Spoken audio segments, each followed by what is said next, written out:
Küftə bozbar sırf Bakı mətbəxinin ən məşhur yeməklərindəndir. Mən ilk dəfə Bakı küftəsini Qobu kəndində qaynımın toyunda yemişdim və onu sırf aşpazlar bişirmişdilər. Həqiqətən o küftənin dadı demək olar ki, bəlkə də illərlə damağımda qalmışdı. Çünki biz Qarabağ zonasından olduğumuza görə həmişə anam bişirdiyi dadı bilirdik. Amma sırf Bakı küftəsinin həqiqətən dadı çox gözəl idi. O keçən dəfə rəylərdə biri yazmışdı. Kimin anası bir yeməyi necə bişirirsə, elə ən düzü də odur. Mən də anamdan gördüyüm kimi bu günlər sizə küftəni düzdür, bişirəcəm. Bakılılar əsl bu yeməyin sahibidirlər, amma heç Qarabağlılar da pis bişirmirlər. Mən də öz bildiyim kimi bişirəcəm. Yadıma düşdü ki, 2 ildir mən küftə etmirəm. Bizim evdə uşaqlar çox sevmirlər. Arada bir mənim beynimə düşür, onda da başlayıram etməyə. Bugün də o günlərdən biri idi. Əti çəkdim və üzərinə biraz soğan da əlavə elədim. Daha sonra duz, istiot, biraz da düyü. Amma çoxdan da bişirmirəm deyə, deyəsən əlimin miqdarını da unutmuşam.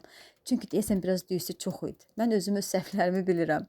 Daha sonra bunu yaxşı-yaxşı qarışdırırıq. Daha sonra çırpırıq ki, küftə özünü tamamilə tutsun və necə deyim, parçalanmasın.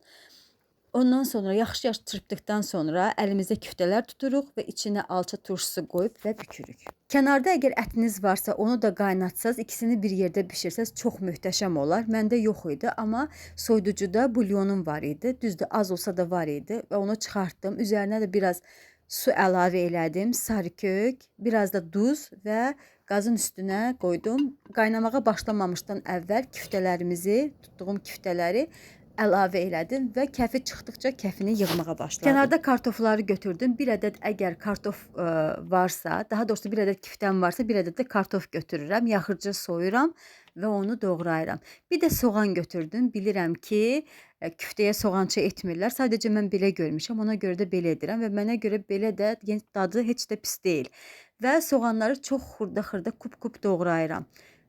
Daha sonra kənarda yağı əridirəm və çox belə xırda-xırda doğradığım soğanları ora əlavə eləyib və qovurmağa başlayıram.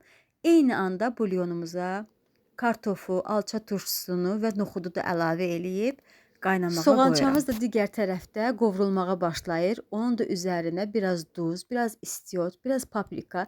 Əgər sarkök olsaydı biraz da sarkök əlavə eləyərdim, amma bulyonu əlavə etmişdim deyə daha əlavə etmədim.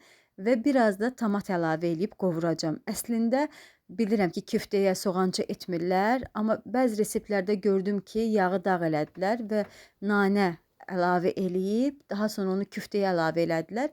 Biz isə daha doğrusu küftə tamamilə hazır olandan sonra ona yeməyə verildikdə nanəni əlavə eləyirik. Çünki mənə elə gəlir ki, zövq məsələsidir. Birdən kimsə sevməz, daha ona o qədər əmin deyiləm. Siz rəylərdə bildirərsiniz, nəyi düz etmişəm, nəyi səhv etmişəm, amma xahiş edirəm insaflı şəkildə.